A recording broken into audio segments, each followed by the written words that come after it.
বিসমিল্লাহির রহমানির রহিম।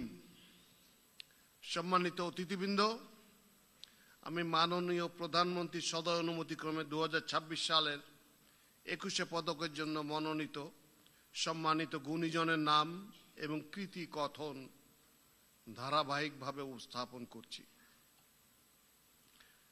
শিল্পকলার ক্ষেত্রে চলচ্চিত্র অঙ্গনে এবছরে 21শে পদক পেয়েছেন ফরিদা আক্তার।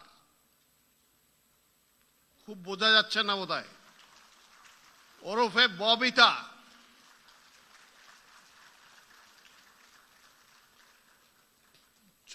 চলচ্চিত্র অঙ্গনে ববিতা প্রায় 300টিরও বেশি চলচ্চিত্রে অভিনয় করেছেন। ববিতা অভিনীত মুক্তিযুদ্ধ ভিত্তিক চলচ্চিত্রের মধ্যে অন্যতম অরুণোদয়ের অগ্নিসাক্ষী, আলোর মিছিল, আবার তোরা মানুষ, আন্তর্জাতিক স্বীকৃতিপ্রাপ্ত চলচ্চিত্র অশনি সংকেতের তিনি প্রধান অভিনেত্রী। তিনি প্রায় 70টিরও বেশি জাতীয় ও আন্তর্জাতিক পুরস্কারে ভূষিত হয়েছেন। তিনি জাতীয় চলচ্চিত্র পুরস্কারে মোট 4বার শ্রেষ্ঠ অভিনেত্রীর স্বীকৃতি লাভ করেছেন।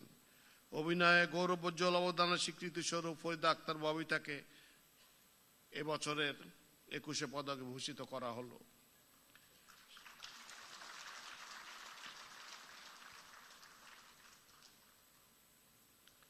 শিল্পকলা ক্ষেত্রে পদকপ্রাপ্ত ফরিদা আক্তার ববিতাকে মাননীয় প্রধান পণ্ডিতের নিকট হতে পদক গ্রহণ করার জন্য অনুরোধ জানাচ্ছি।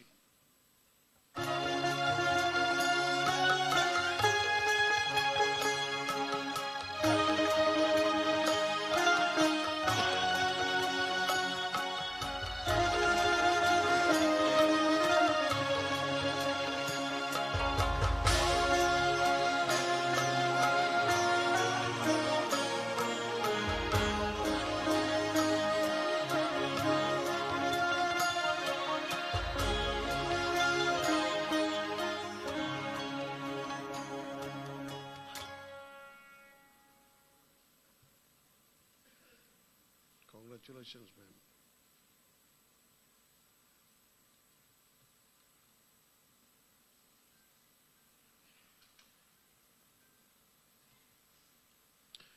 শিল্পকলা ক্ষেত্রে চারুকলার অঙ্গনে এবছর 21শে পদক পাচ্ছেন অধ্যাপক ডক্টর মোহাম্মদ আব্দুস সাত্তার।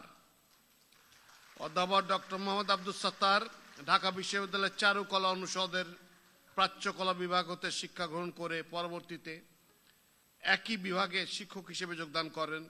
তিনি বাংলাদেশে অনুষ্ঠিত এশীয় চারুকলা প্রদর্শনীতে ছাপচিত্র বা প্রিন্ট মেকিংয়ে মাধ্যমে গ্র্যান্ড অ্যাওয়ার্ড বা স্বর্ণপদক অর্জন করেন। 1988 সালে লুবিয়ানা আন্তর্জাতিক প্রদর্শনীতে 125 জন বিশ্বসেরা শিল্পীর তালিকায় তার নাম অন্তর্ভুক্ত করা হয়। তিনি শিল্পকলা ও শিল্পের নন্দনতত্ত্ব বিষয়ে এ পর্যন্ত 25টি গুরুত্বপূর্ণ গ্রন্থ রচনা করেছেন। 200টিরও অধিক জাতীয় ও আন্তর্জাতিক প্রদর্শনীতে অংশগ্রহণ করা এই শিল্পী 9টি পুরস্কার অর্জন করেছেন।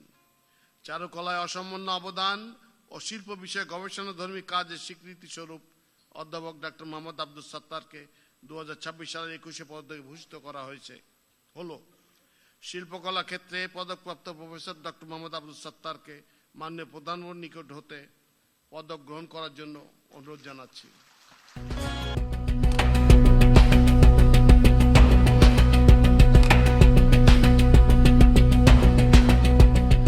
দিনাজপুর টিভি, মানুষের জীবনের কথা বলে।